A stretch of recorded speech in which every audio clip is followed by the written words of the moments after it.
Wouldn't it be great to be able to learn something much faster or to have a photographic memory where you didn't even have to study at all? Well, I can't promise all of that, but I can tell you there's a lot of research around how you can study smarter, not necessarily harder, or how you can supercharge your studying.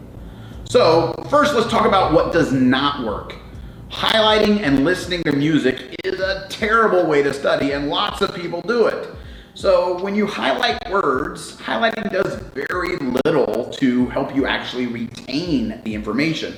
Now, what highlighting is good for is identifying keywords or main points that you might learn later. But as far as what are you learning while you're highlighting, it's very little.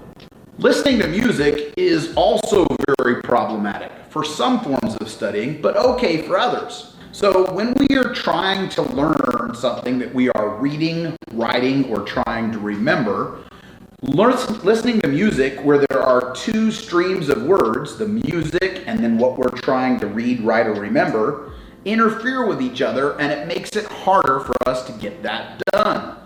It's much more effective to either not listen to music altogether or listen to music that has no lyrics.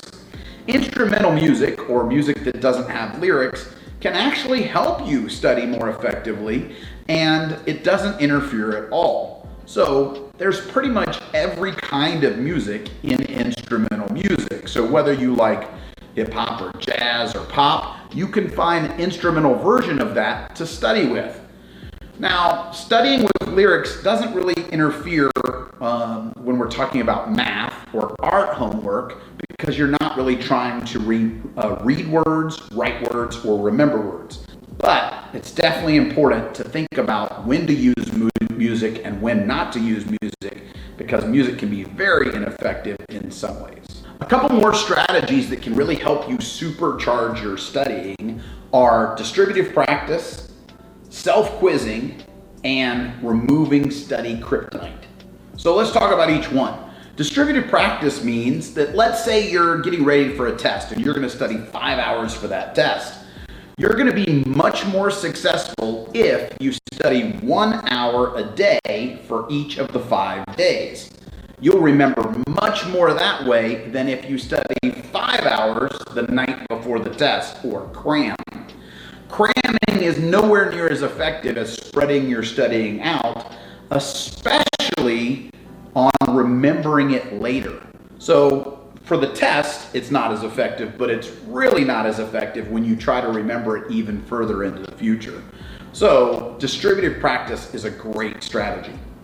Self-quizzing is one of the best ways to learn something quicker. Self-quizzing means like making flashcards or using those self-quizzing apps like Quizlet or one of those. And also, self-quizzing can be as simple as just covering up the material in the book or in your notes and then quizzing yourself as to whether or not you got it right.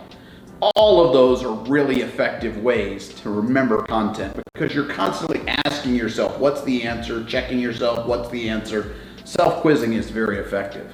Lastly, one of the things you really want to work on is removing that kryptonite from your studying superpower. So what is the thing that really disturbs your flow while you're studying? Is it maybe a sibling or a pet? For most of my students, to be honest with you, it's their phone. That's what really, really disturbs their studying. Just a quick glance at a text or a response often gets us off track and keeps us off track for a while and makes that studying stretch out really a lot longer. So what you need to do is make a plan for your studying kryptonite so you don't have to stretch it out.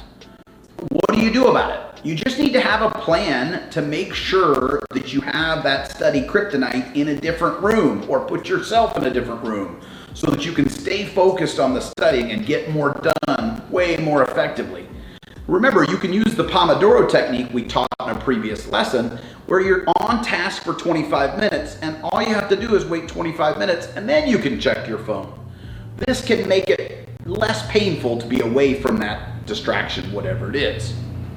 The reality is you can learn faster. You can supercharge your studying. So why not? This enables you to get things done faster and move on to the things that you want to be doing. So Go supercharge your studying, and I'll see you in the next video.